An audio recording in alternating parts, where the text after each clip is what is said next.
Hi, this is Ann with SVG Cut File, and today I want to show you how to save your Cricut project as a PDF file. So if you don't have a nice printer at home, maybe you can take it to, Kinko's or a copy and print place and get it printed there, and then bring that back and cut it on your Cricut machine. So this will just be saving it as a PDF.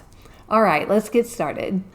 Okay, so here's the design I'm working on and the one that I want to print somewhere else. So I need to make this a PDF file. I'll get it exactly the size I want it. I think I'm going to make this about 5 inches wide. So this looks good.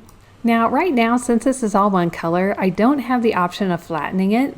Flattening it will make it a raster image, which is good for printing. And I don't have the options down here, so I need to be able to flatten it. So what I'm going to do is get a shape, and this one is fine.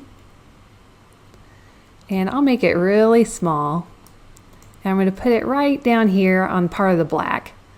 And then I'll change the color right here to black. So now we have 2 layers over here.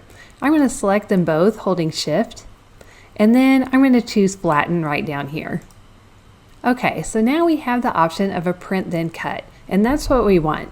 So now we can go to Make It and Continue, and now we'll click Send to Printer. Now you'll probably see your printer here, but make sure to have Use System dialog box checked. We'll also turn off Add Bleed. So we've got Add Bleed off and System dialog on, and then we'll hit Print. Now on a Mac, you'll always see this screen. So you need to move it out of the way like this, and then you get this dialog box. And here by PDF, we can click the drop down and choose Save as PDF. I'm going to put it on my desktop. I'm going to call it Flowers.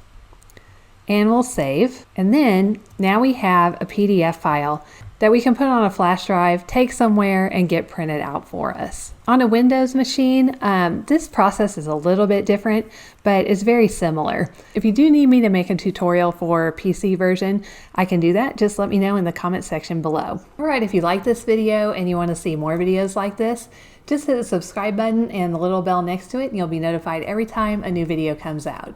All right, I'll see you in the next video. Thank you.